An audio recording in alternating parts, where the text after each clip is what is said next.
Program Pengajaran Luar Angkasa China. Nama saya Ricky Suwarno, berdiri di atas pundak Superpower Amerika Serikat China, melihat masa depan Indonesia. Program Pengajaran Luar Angkasa China yang kedua kali secara resmi dibuka kemarin. Namun, kali ini adalah pengajaran luar angkasa pertama kali di Tiangong Stasiun Ruang Angkasa China. Meskipun durasi kuliahnya tidak terlalu lama, tetapi kualitas kontennya sangat tinggi. Selain itu, dari perspektif global, saat ini China dan Amerika Serikat yang memiliki kemampuan untuk menampilkan bentuk pengajaran luar angkasa ini secara mandiri dan tentu saja signifikansi serta ketinggian teknologinya sangat luar biasa. Saya percaya bahwa pada saat ini semua anak sekolah China pasti akan dicemburui oleh seluruh dunia. Tahukah Anda tantangan teknis apa saja yang harus diselesaikan untuk mengajar di luar angkasa? Atau pengembalian ROI apa yang didapat dari pengajaran luar angkasa yang telah memakan biaya setinggi langit ini? Bagi orang awam, mungkin berpikir mengajar di luar angkasa selama puluhan menit bukanlah hal yang sulit. Para astronot hanya perlu meluangkan sedikit waktu untuk mendemonstrasikan beberapa eksperimen di lingkungan tanpa bobot. Namun sebenarnya, pengembangan proyek pengajaran luar angkasa jauh lebih rumit daripada yang kita lihat. Mahal, berbahaya, dengan biaya tinggi adalah hal-hal tersembunyi dari pengajaran luar angkasa. Pertama, dari sudut pandang lingkungan, ruangan untuk mengajar di luar angkasa sangatlah terbatas dan hanya dapat ditempatkan di ruang yang sangat sempit, seperti stasiun luar angkasa atau laboratorium luar angkasa. Misalnya, ruang belajar luar angkasa pertama kali China pada tahun 2013 yaitu Laboratorium Tiangong No. 1 dengan diameter 3,3 meter dan panjang 6,4 meter. Seluruh ruang kegiatan yang benar-benar dapat digunakan hanya 15 meter kubik. Meskipun ruang pengajaran kali ini telah diganti dengan ruang yang lebih besar dalam modul inti, ruang internalnya hanya sekitar 50 meter kubik. Meskipun ukuran ini tampaknya cukup luas, namun banyak peralatan mekanik dan peralatan eksperimental akan diperlukan saat pengajaran. Sehingga, ruang pengajaran akan sangat padat. Selain penelitian ilmiah astronot, barang-barang kebutuhan sehari-hari, dan peralatan operasi stasiun luar angkasa, maka ruang percobaan yang tersisa menjadi sangat sempit. Itulah sebabnya, hingga saat ini, proyek pengajaran luar angkasa hanya berkisar pada eksperimental kecil seperti ilmu fisika, kimia, dan biologi. Walau hanya eksperimental kecil, namun tidak menjamin pasti aman. Karena pengajaran luar angkasa selalu dalam lingkungan mikrogravitasi atau non-gravitasi. Dalam keadaan ini, bila eksperimen tidak ditangani dengan benar, berbagai peralatan eksperimen mungkin menjadi tidak terkendali. Terutama peralatan cair seperti tetesan air, film air, maupun tablet berbuih. Jika terjadi kebocoran dengan perangkat elektronik, akan menyebabkan konsekuensi yang tidak bisa dibayangkan. Selain bahaya, biaya tinggi dan persyaratan teknis juga mempersulit pengajaran di luar angkasa.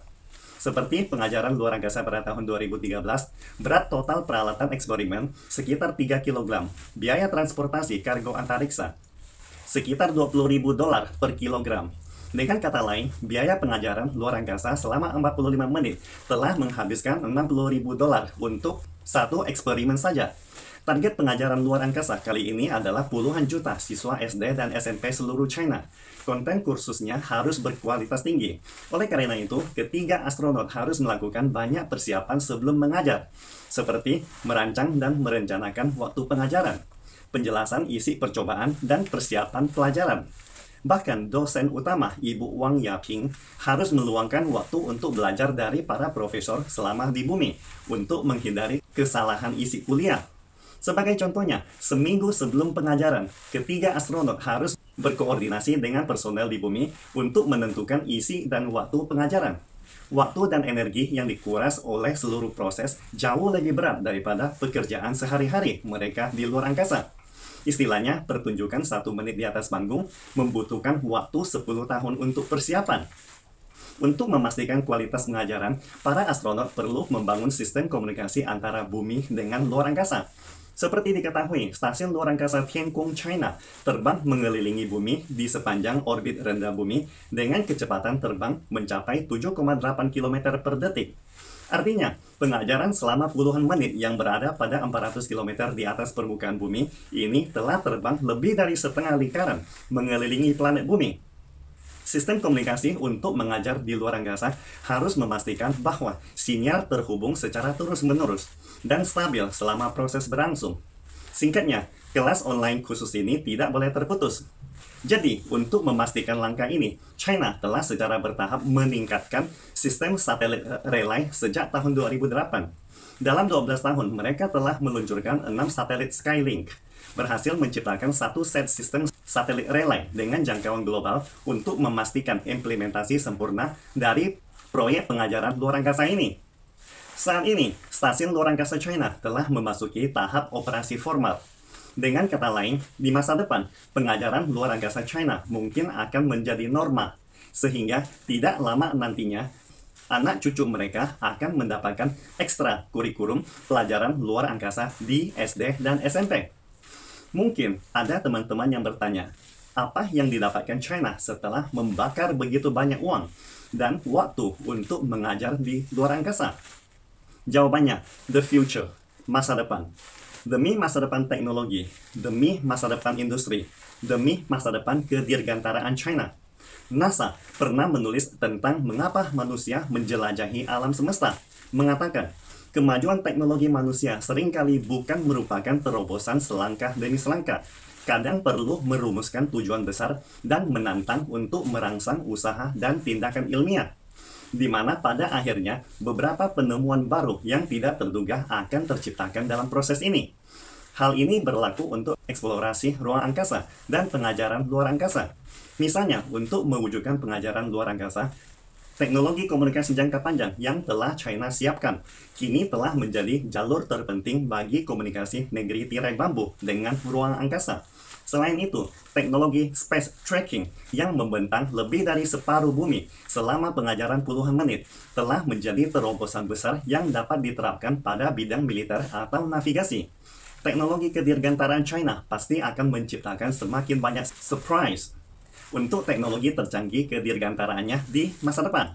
Namun, yang paling penting, pengajaran luar angkasa dapat langsung mempengaruhi perkembangan industri kedirgantaraan suatu negara. Proyek pendidikan sains ini akan menabur benih mimpi kedirgantaraan atau space dream di hati anak bangsa mereka. Ketika benih ini berakar dan bertunas, kekuatan baru akan terus mengalir ke industri kedirgantaraan China. Misalnya, pada tahun 1960-an dan 1970-an, Amerika Serikat dengan inspirasi pendaratan Apollo di bulan telah membangun mimpi penelitian ilmiah untuk anak-anak mereka saat itu.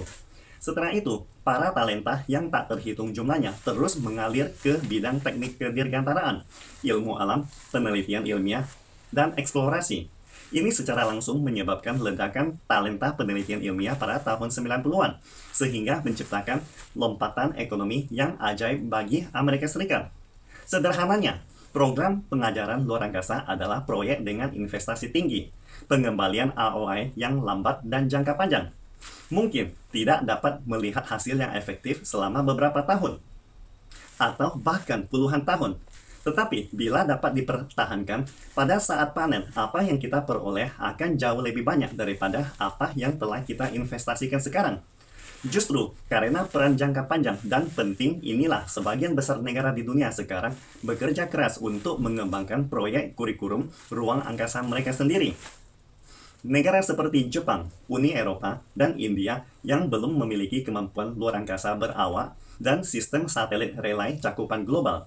Tetapi mereka telah berusaha mencoba yang terbaik untuk mengimplementasikan proyek ilmu ruang angkasa. Atau negara lain yang teknologi antariksanya belum memadai seperti Malaysia dan Korea Selatan menggunakan rekaman stasiun luar angkasa untuk melakukan pengajaran luar angkasa sederhana. Jadi, program pengajaran luar angkasa adalah program strategis untuk perencanaan jangka panjang. Peran terbesarnya adalah membangunkan minat anak bangsa dalam menjelajahi ruang angkasa. Singkatnya, esensi utama dari pendidikan adalah membangunkan. Pastikan Anda subscribe dan follow akun ini supaya senantiasa mendapatkan info terbaru tentang teknologi terkini AI berkaitan. Salam Indonesia Maju!